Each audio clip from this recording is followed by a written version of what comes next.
పరిశుద్ధ గ్రంథములో నుండి ఆదికాండం 4వ అధ్యాయము 13వ వచనం చదువుకుందాం చూడండి. ఆదికాండం 4వ అధ్యాయము 13వ వచనం. అందుకు కయీను, నా దోష శిక్ష నేను భరించలేనంత గొప్పది. నా దోష శిక్ష నేను భరించలేనంత గొప్పది. దేవుడే తన వాక్యాన్ని మనందరికీ ఆయనే వివరించి పంచిపెట్టును గాక. ఆమేన్. ప్రభునందున్న ప్రియులారా, దేవుని గ్రంథంలో మనం చూసినప్పుడు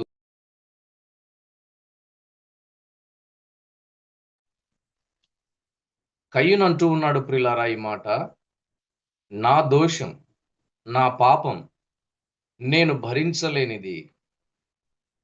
చాలామంది కష్టాల్లో, శ్రమల్లో, బాధల్లో, ఇరుకుల్లో, ఇబ్బందుల్లో, రోగాలు వచ్చినప్పుడు కొందరి మాట అంటూ ఉంటారు, నేను భరించలేను, నా వల్ల కాదు. ఒకసారి అయితే ఒక ఆమె జ్వరంతో నొప్పులు వచ్చినప్పుడు ఇలా అంటూ ఉంది, నేను చనిపోతాను, భరించలేను అని. ప్రభునందున్న ప్రియులారా, పాపము, దోషం భరించలేనిది. అది ఆ శిక్ష భరించలేనిది. ఇక్కడ కయీను తన తమ్ముని చంపాడు, పాపం చేశాడు. మనం కూడా జీవితంలో ఎన్నో పాపాలు కలిగి ఉన్నాం. అయితే దోషం, మనిషి పాపం భరించలేనిది. ఆ పాపానికి వచ్చే శిక్ష, ఆ దోషానికి వచ్చే శిక్ష భరించలేనిదన్నమాట. అంటే మనం భరించలేము. ఈనాడు మనిషి పాపం చేస్తున్నాడు, చేసేటప్పుడు తీయగా ఉంటుంది, చేసేటప్పుడు ఆనందంగా ఉంటుంది, చేసేటప్పుడు ఎంతో ఇష్టంగా ఉంటుంది. దాని అంతం, దాని ముగింపు మనిషిని ఏడిపిస్తుంది, మనిషిని బాధ పెడుతుంది. అది మనుషులకు అర్థం కాక పాపములో ఆనందం ఉందని, సంతోషం ఉందని, సుఖం ఉందని పాపం వెంట పరుగులు పెడుతున్నారు. దాని అంతం ఏడిపిస్తుందనే సత్యం తెలుసుకోలేకపోతా ఉన్నారు. ఒక మనిషి పాపం, ఒక మనిషి దోషం భరించలేనిది. అది మన వల్ల కానిది. కయీనే కాదు చూడండి, దావీదు కూడా భక్తుడు ఒక మాట అంటా ఉన్నాడు. ఒకసారి మన కీర్తనా గ్రంథం దగ్గరికి వెళ్దాం. 38వ కీర్తన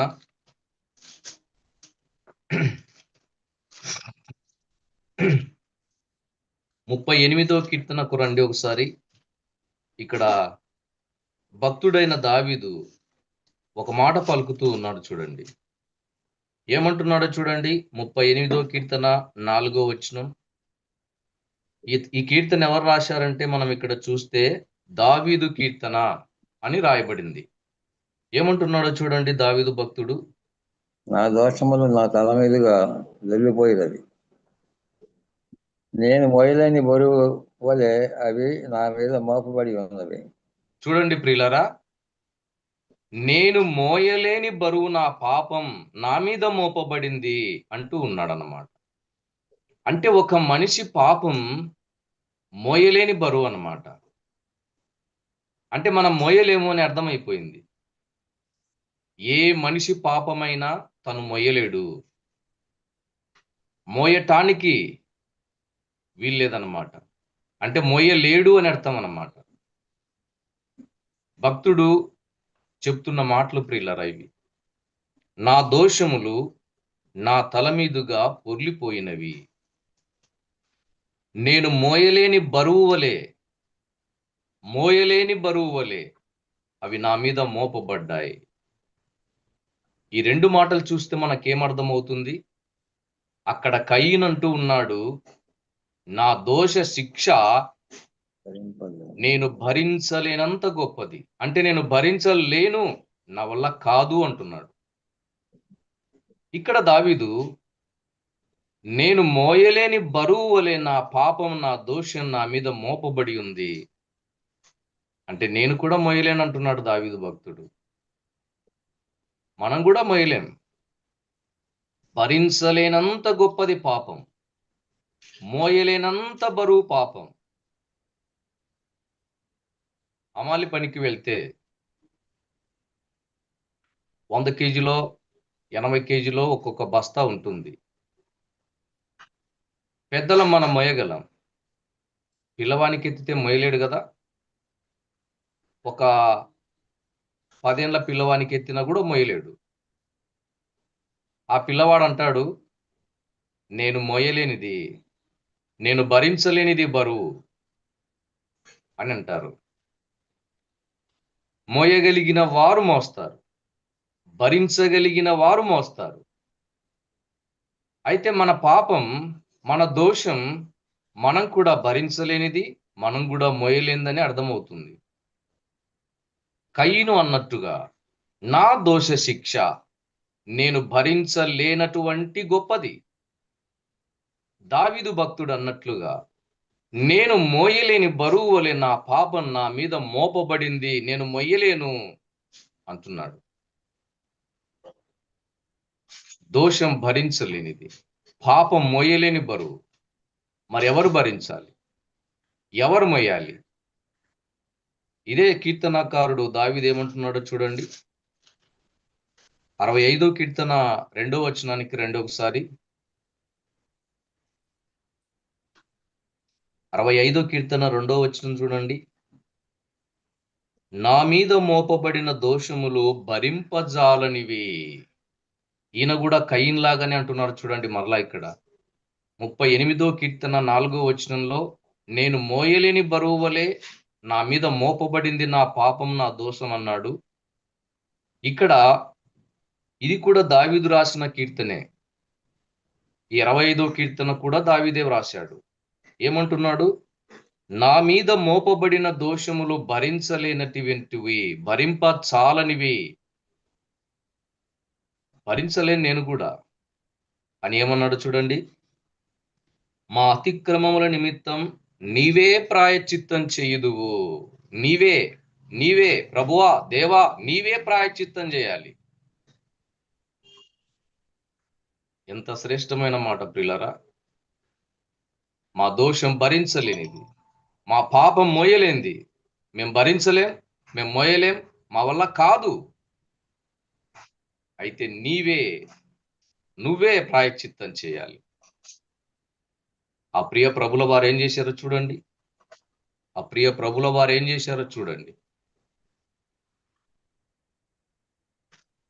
యెషయా గ్రంథం 53వ అధ్యాయం 6వ వచనాన్ని ఒకసారి చదువుదాం చూడండి. యెషయా గ్రంథం 53వ అధ్యాయం 6వ వచనాన్ని చదువుకుందాం. మనమందరము గొర్రెల వలె త్రోవ తప్పిపోతిమి, మనలో ప్రతివాడును తనకిష్టమైన త్రోవకు తొలిగెను. యెహోవా మన అందరి దోషములను అతని మీద మోపెను. అతని మీద అంటే తండ్రి కుమారుని మీద మోపాడు అని చూస్తున్నాం. మనందరి దోషం, మనందరి పాపం, మనం భరించలేనిది, మనం మోయలేనిది, మన వల్ల కానిది, మనం తీసివేసుకోలేనిది. కాబట్టే మనందరి దోషాలు, మనందరి పాపాలు తండ్రి అయిన దేవుడు కుమారుడైన యేసుక్రీస్తు వారి మీద మోపాడు. ఇప్పుడు పేతురు పత్రికకు రండి. పేతురు మొదటి పత్రిక 2వ అధ్యాయం 24వ వచనం చదువుకుందాం చూడండి. పేతురు రాసిన మొదటి పత్రిక 2వ అధ్యాయం 24వ వచనం.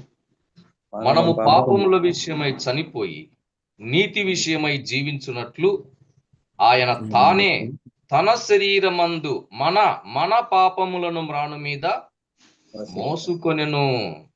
అది ప్రియులారా, మనం పాపముల విషయంలో చచ్చిపోవాలని, నీతి విషయమై జీవించాలని, అంటే పాపములు కడగబడాలని, పాపాలు క్షమించబడాలని, పాపాలు కొట్టివేయబడాలని, తూర్పు నుండి పడమరకి ఎంత దూరమో అంత దూరం చేయాలని, వీపు వెనక తట్టేసుకోవాలని, సముద్రపు అగాధంలో పడేయాలని, పాపాలే కనబడకుండా చేయాలని ఆయన తానే తన శరీరమందు, చూడండి, తానే తన శరీరమందు మన పాపాలు, శిలువ మ్రాను మీద మోసుకున్నాడు. ఎందుకంటే తండ్రే మోపాడు కదా. యెషయా గ్రంథం 53వ అధ్యాయం 6వ వచనంలో యెహోవా మన అందరి దోషములు అతని మీద మోపెను. మనం చేసిన పాపాలన్నీ ఆయన మీద మోపబడ్డాయి. ఎందుకంటే మనం భరించలేం, మనం మోయలేం కాబట్టి, మన వల్ల కాదు కాబట్టి, మన పాపాల నుండి మనల్ని మనం విడిపించుకోలేం కాబట్టి ఆయన తానే తన శరీరమందు మన పాపములను మ్రాను మీద మోసుకున్నాడు.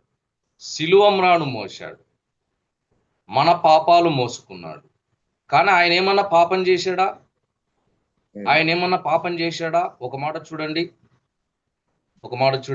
2 కొరింథీ పత్రిక 5:21లో ఒక మాట చూడండి. 2 కొరింథీ పత్రిక 5:21లో ఒక మాట చదివితే మనకు అర్థమవుతుంది. ఎందుకనగా మనం ఆయన యందు దేవుని నీతి అగునట్లు పాపమెరుగని ఆయనను మన కోసమే పాపముగా చేసెను. పాపము ఎరుగని ఆయన, పాపము చెయ్యని ఆయన, పాపమేమి లేని ఆయన, ఆయన పాపం లేనివాడు, ఆయన పాపం ఎరుగనివాడు, ఆయన పాపం చెయ్యనివాడు మన కోసం పాపంగా చేయబడ్డాడు. మన కోసమే పాపంగా చేయబడ్డాడు.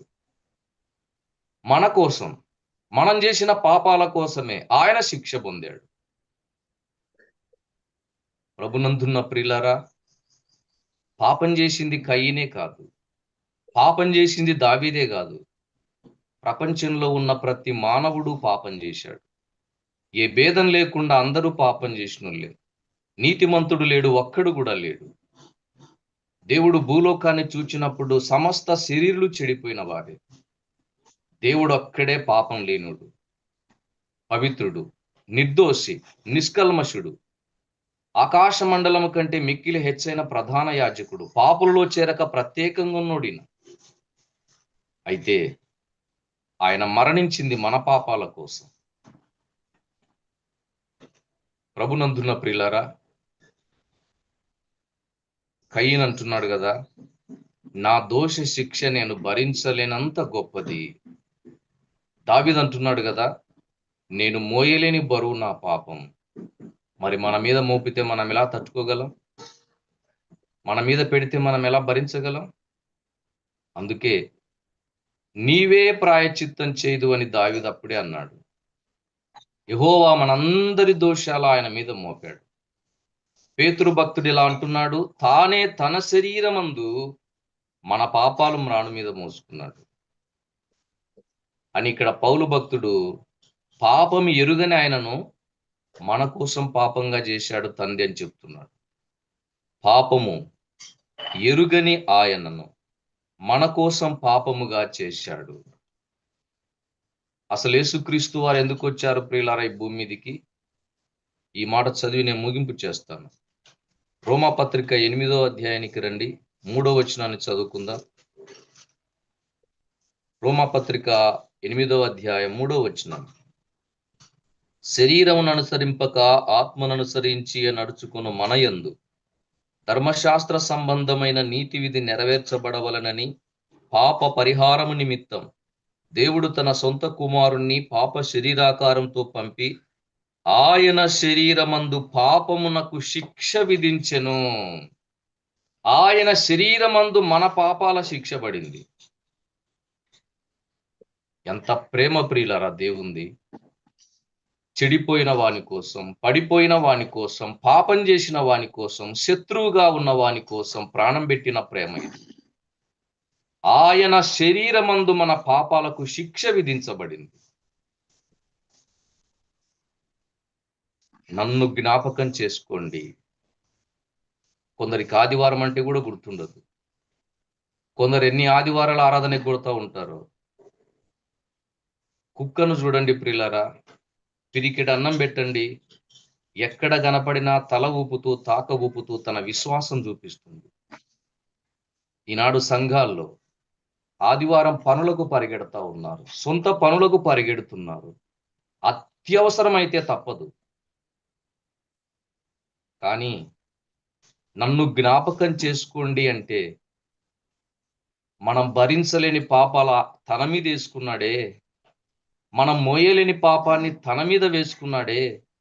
మనం భరించలేమని, మన పాపాల నుంచి మనం విడిపించుకోలేమని, మన పాపానికి వచ్చే భయంకరమైన అగ్నిగుండం శిక్షను మనం తప్పించుకోలేమని ప్రేమ కలిగిన దేవుడు, జాలి కలిగిన దేవుడు, ఆ శాంతమూర్తి, ఎన్ని పేర్లు పెట్టుకున్నాక తక్కువేలేండి.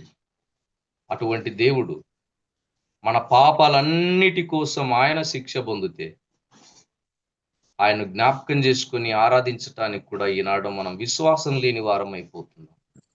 ప్రియులారా, ఆయన మన కోసమే ఈడువబడ్డాడు.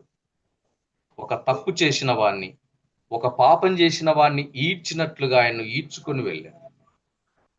అంతేకాకుండా ప్రభునందున్న ప్రియులారా, ఆయన ముఖాన ఉమ్మి వేశాడు, ఆయన అవమానాలు పొందాడు, ఆయన నిందలు పొందాడు, ఆయన దెబ్బలు తిన్నాడు, ఆయన తల మీద ముండ్ల కిరీటం మొత్తబడగా బాధించబడ్డాడు, ఆయన కొరడా దెబ్బల చేత శరీరాన్నంతా చీల్చివేసేటట్టుగా కొడుతున్నా కూడా మౌనం భరించాడు. ఆయన మోయలేని శిలువ భారాన్ని వీపున పెడితే క్రింద పడినా తిరిగి లేచి గమ్యస్థలం వరకు మోశాడు. ఆయన 3 మేకుల మధ్య శిలువకు క్రూరంగా కొట్టబడ్డాడు, కఠినంగా శిక్షించబడ్డాడు. తన రక్తమంతా కార్చి సమాప్తమని తన ప్రాణం పెట్టి సమాధి చేయగా 3వ దినాన తిరిగి లేచాడు. మనం భరించలేని పాపాన్ని, మనం మోయలేని పాపాన్ని, ఆ పాపాన్ని బట్టి మనం వెళ్లకుండా నరకానికి కాపాడాడు. అగ్నిగుండం అంటే మాటలు కాదు ప్రియులారా. అగ్నిగుండంలో ఏడుపు ఉంది, పండ్లు కొరుకుతారు, అక్కడ నరక యాతన ఉంది, అక్కడ గొంతు నాలుకెండిపోతుంది, అక్కడ వేదన ఉంది, అక్కడ అంతులేని సంవత్సరాల బాధ ఉంది. నా పిల్లలు తట్టుకోలేరు, నా పిల్లలు భరించలేరు, అందుకే వారిని విడిపించాలి, వారిని రక్షించాలి అని ప్రేమతో ప్రాణం పెట్టాడు. చూడండి, ఈరోజు మనం పాపముల నుండి విడిపించబడ్డాం. యేసుక్రీస్తు వారు నా పాపముల కోసమే తన ప్రాణం పెట్టాడు, నా కోసమే తన రక్తం గార్చాడు, నా కోసమే చనిపోయి తిరిగి లేచాడు. ఆయన నమ్ముకుంటే నాకు పాపక్షమాపణ ఉంది, నాకు రక్షణ ఉంది, నాకు అగ్నిగుండం తప్పించబడుతుంది, ఈ లోకం విడిస్తే దేవునితో ఉంటాను. శాశ్వతమైన ఆనందం, శాంతి, సమాధానం, నెమ్మది నా ప్రభుతో ఉంది. ఈ లోకం విడిస్తే నా ప్రభుతో ఉంటా, ఈ లోకం విడిస్తే నా దేవునితో ఉంటా, ఆయనతోనే జీవిస్తా, అంతులేని సంవత్సరాలు ఆయనతోనే ఆనందంగా గడుపుతాను అని ఒక మంచి విశ్వాసంతో మనం దేవుని నమ్ముకుని నాడు ముందుకెళ్తున్నాం. కనుక ప్రియులారా, దేవుడు మన పట్ల ఆశిస్తున్నది ఏంటంటే మన కోసం తన ప్రాణం పెట్టాడు. నా పిల్లలు నన్ను మహిమపరచాలి, నన్ను జ్ఞాపకం చేసుకొని గణపరచాలని దేవుడు ఆశిస్తున్నాడు. కాబట్టి మనం భరించలేని పాపాన్ని, మనం మోయలేని పాపాన్ని, మనం తీసేసుకోలేని పాపాన్ని, మనం తప్పించుకోలేని నరకాగ్ని గుండాన్ని మనకు బదులుగా తానే మన పాప శిక్షను భరించి మోసి చనిపోయి తిరిగి లేచి ఉచితముగా పాపక్షమాపణ, రక్షణ, పరలోకం మనకిచ్చాడు. కనుక కృతజ్ఞత కలిగిన హృదయాలతో ఆ ప్రభుల వారిని జ్ఞాపకం చేసుకుంటూ ఆయన్ను ఘనపరిచే విధంగా, ఆయన్ను మహిమపరిచే విధంగా, మనలను రక్షించినందుకు ఆయన సంతోషించే విధంగా ఈ ఆరాధన కూడికలో ముందుకెళ్దాం. అటు కృప దేవుడు మనకందరికీ దయచేయునుగాక. ఆమేన్.